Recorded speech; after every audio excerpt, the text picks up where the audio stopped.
The flesh hung from his bones like rotten brocade from a decaying tree. He moaned without words, only with his mouth, in which a few teeth remained, and with a rattle reminiscent of burning wax.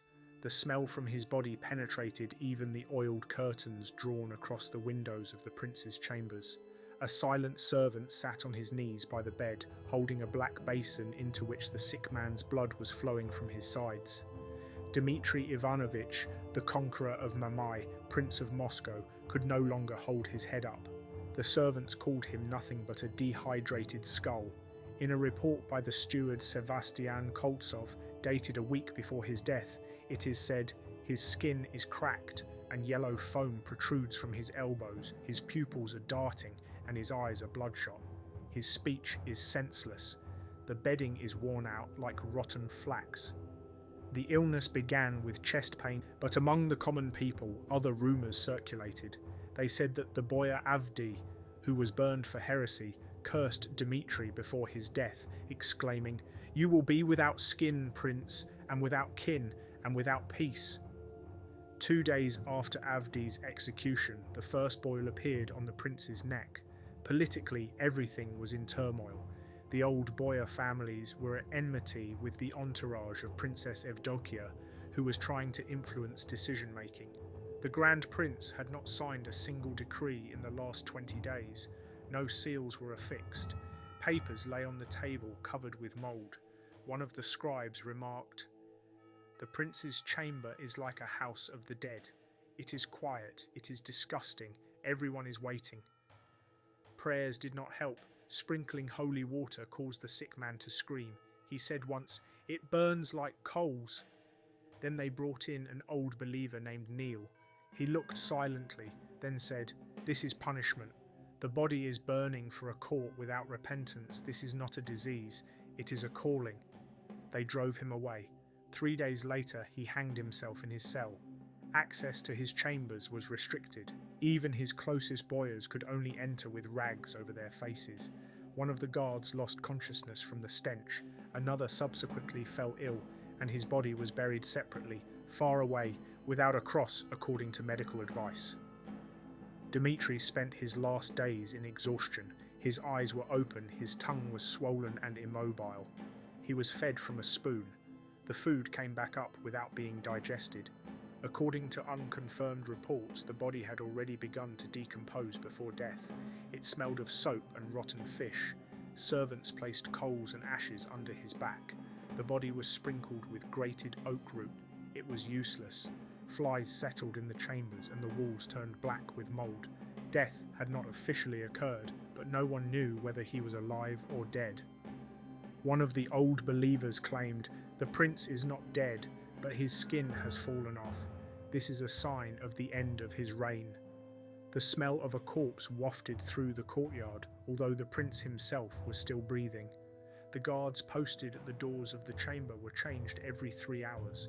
Those who stood longer began to complain of vomiting, headaches, and dizziness. One of the guards tore the skin off his palms with his fingernails, according to the doctor, from unbearable itching in his head. The doctors began to suspect that the illness was contagious, but did not dare to go out into the courtyard. The penalty for disclosure was death. The prince lay with his mouth open. Brown liquid flowed from the corners of his lips. At night, he would jump up and throw himself on the floor. Disclosure meant death. The prince lay with his mouth open. A brown liquid flowed from the corners of his lips. At night, he jumped up, threw pillows on the floor, shouted, "Take it out!" and beat himself on the chest with his palm. The doctors tried opium, rose water, ammonia, and a decoction of swallows' nests. Nothing helped. On the orders of Princess Eudoxia, the body was washed with vinegar, but the smell returned an hour later. A private report by Archdeacon Joseph noted, on the 3rd day of July he began to cry without tears. He looked into the corner and whispered, "I see myself. I have no skin. Where is my flesh?" There was blackness under his fingernails. His gums had receded. On his back was a deep crack, as if from a whip, but he had not been beaten. In a secret room next to the refectory, a meeting of close boyars was held. They discussed whether to declare him dead if he was still breathing but unable to think or speak. A meeting of the boyars was held in a secret room near the refectory. They discussed whether to declare him dead if he was still breathing but unable to think or speak. Boyar Fyodor Shine suggested calling a priest to administer last rites. The princess refused. If he is still alive, a counsel is blasphemy. If he is dead, it is too late. It was decided to continue the silence. The ringing of bells was forbidden. The fence around the place of execution was reinforced. 20 men from the Streltsy Guard were dismissed in case of unrest. The people began to whisper. Women in the shops said that the prince was no more. One of the policemen who detained a beggar woman for shouting near the cathedral heard her say, "His blood has flowed into the ground, but his body is still breathing. He was executed with an invisible axe." The beggar woman was burned at the walls of the Kremlin on the third day. The servants tried to clean the chambers. All the draperies were removed and burned. The bed linen was changed 3 times a day. The flies were driven away with smoke. One of the cooks, who accidentally went inside with food, was blinded in his left eye. Pus hit my face and it hurt like a needle in my pupil. A shadow appeared on the wall opposite the bed. It did not disappear. One of the guards said that he saw the shadow change shape. Sometimes it seemed to be lying down, sometimes standing up. On the 4th night, he died in his sleep. Rumours of this reached the church. Abbot Arsenius sent a priest to the prince with oil and a prayer of exorcism. The prince disappeared. 2 days later, his body was found in the river. His ears had been cut off and his eyes gouged out. The prince was breathing with a rattle. The skin on his chest had burst, and fluid was oozing from the cracks. The doctors wanted to embalm the body while he was still alive, to preserve his image. Eudoxia ordered that their hands be cut off. The servants were afraid to touch the sick man. One slipped on his pus and broke his neck. At the same time, a struggle began in the Duma. Supporters of the Obolensky clan demanded that power be transferred to the prince's brother, Ivan. Supporters of the Miloslavsky clan played for time, hoping for the direct accession of their protégé. Armed servants of both clans appeared in the streets. People in the shops said, "If the prince does not die, they will burn Moscow." In the 2nd week of July, Eudoxia spread a rumour. The prince is on the mend. He is eating by himself. He is speaking calmly. At that moment, the last of Dmitri's blood flowed from his body, almost black, thick, with the smell of burning. The physician Nikita Mali wrote, "His heart beats once a minute. His eyes are glassy. He is in complete decline. His flesh is separating, but he is alive." One of the notes made by the monk Philaret, who had secretly entered the Kremlin, reads, "I saw him, not skin, crumpled flesh. No speech, no breath, but his eyes are open, and there seem to be tears on his cheeks. He looks at you, and you feel ashamed to be alive." The body could not be left in the chambers. The threat of unrest was becoming real. By order of Eudoxia, the prince had to be secretly moved to the basement of the Blagoveshchensk Cathedral. At night, 6 archers, having smeared their faces with vinegar and tar, lifted him onto a cloth stretcher. One of them, Pantelej Teofyakov, later testified, "He was like wet cowhide, thin and warm. His head was wrapped in a rag, but a sound came from his mouth, like a whistle from a hollow pipe." The transfer was accompanied by a disgusting sloshing sound. Drops dripped from the stretcher. A trail remained on the stone floor even after it was wiped clean. The walls of the temple began to become covered with mould. One of the servants who found the prince in the crypt later wrote, "There was no light, but I could feel him looking at me. Rotten things don't look, but he did." The next day, riots broke out in Moscow. People demanded to see the prince. Someone attached a sign to the place of execution, "We are not slaves to the skin. Let him come out without it." Eudoxia ordered it to be removed, but it was too late. By evening, the first fires broke out. The prince's horses broke out of the courtyard and trampled 2 Streltsy. Inside, the authorities were in disarray. The prince's scribe, Sidor Plotnitsky, forged a signature on the order introducing an emergency tax. he hoped that the prince's death would be officially recognised. For this, he was blinded according to the old law. Meanwhile, the body in the dungeon began to decompose. A black-green liquid oozed from it. There were more rats in the cathedral. One of the monastery students was bitten and died of fever. He was buried quickly without singing. Father Artemy, who tried to serve mass at the prince's body, later recounted, "I felt my words fall without rising. It was as if everyone's mouths were full, but no one was praying. He lay there without skin, but he was not dead. His lips opened to say forgiveness." After that service, Artemy fell silent forever.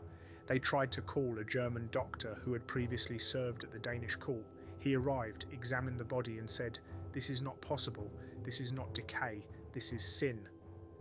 2 days later, he disappeared. Only his cloak was found in a manure pit behind the monastery wall. Evdokia began to lose control. Some of the boyars began to prepare for flight. One of them, Prokopy Likachov, took his wife to Vologda and disappeared himself in a southerly direction. On the way, he was caught and drowned in an ice hole. By that time, the prince's body was no longer held together by the fabric. The flesh had slipped off his chest. There was no flesh on his arms. His bones were sticking out. One of the servants, trying to put dry cloth under his back, accidentally touched the prince's face, and the skin came off in a whole piece like boiled meat. A secret report from the old believers recorded, "He is not dead. He is burning inside. His heart is still beating. One beat every 20 minutes. This is not flesh. This is punishment. We must cut him open and remove what is burning." The attempt to cut him open was stopped, but preparations for the procedure were already underway. 3 people were gathered, an executioner, a herbalist, and a monk. Their task was to open his chest, remove his heart, and check whether there was any damage left in the tissues. It was the end. But no one knew how to properly formalize it. Something resembling melted fat was already flowing from the prince's body. It smelled like rotten copper. Even the archers, who were used to death, began to refuse to take their turns. One ran away, another hanged himself. Only one thing remained, the night on which the autopsy was scheduled. Evdokia locked herself in her cell. Black cloth was hung on the walls of the chambers. The executioner held a knife soaked in spirit. A monk read a prayer. The prince lay with his eyes open, his teeth visible.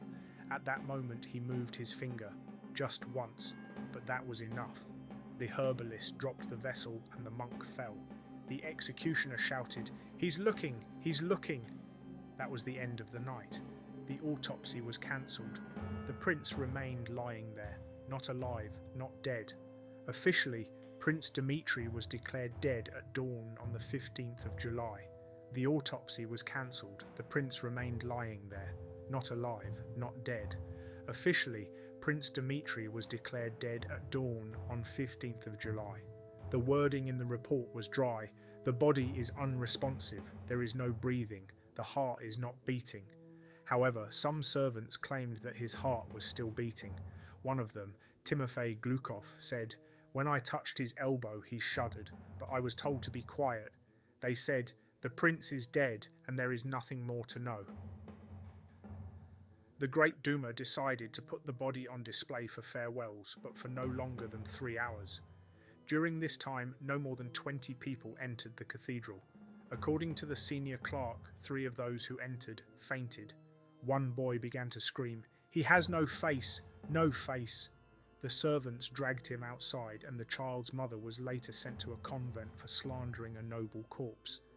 The funeral was prepared urgently. The doctor Nikita Mali, who was in charge of the procedure, wrote, "The rib cage is completely destroyed, the liver is shriveled, the eyes are missing, the skin is missing, the flesh separates from the bones at the slightest touch, the heart is dark, hard, and smells of vinegar." It was not possible to embalm the body. The resin did not absorb. The wax melted. It was then decided to wrap the remains in lead plates, reinforced with screws and nails. The funeral took place at night. No bells were rung. No candles were lit. The coffin was lowered into the ground without a word. According to the monk Arsenius, the earth would not accept it. The sagging coffin tilted several times to one side, as if resisting entry. Only after a prayer by an old believer, secretly admitted by Eudoxia, was the body finally lowered. In the morning, black rain began to fall. It lasted 6 hours. The skin on the hands of passers-by was covered with red spots. People said, "It's from his bones, steam is rising, and God is angry." After the prince's death, Moscow fell into anarchy. Eudoxia was unable to maintain power. The Obolensky and Miloslavsky families entered into open conflict. Clashes broke out in the streets. There were reports of lynchings, arson, and disappearances of officials. People in the shops said, "He is not dead. He has gone underground and is waiting to be called back." The church took a neutral position. Archbishop Sava wrote in a note, "He ruled without God and died without skin. Let his body rot and his soul await judgment." The old believers claimed that the prince was punished for oaths made in blood. According to legend, 3 months before his illness, he shed the blood of an infant in an underground prayer, allegedly to beg for power for 20 years. He received 19 and a half. The Chronicle of the Eastern Guard states, "The prince ended as a bull ends in the slaughterhouse, without eyes, without a bellow, without memory. Only a foul odour remained." His ashes were reburied twice. Once because of mould that covered the walls of the temple. The second time was because of rumours that moans were coming from the grave. The grave was covered with iron and surrounded by a chain. No cross or slab was erected over it. Only in the corner of the Kremlin wall remained an inscription scratched by one of the servants. "He is gone, but he remains. A boyar without skin, a prince without a name." The story of Dmitry Donskoy, ravaged by illness, fear and power, became a terrible reminder of the price of absolute rule. The people long remembered the smell of a body when the soul dies before the flesh.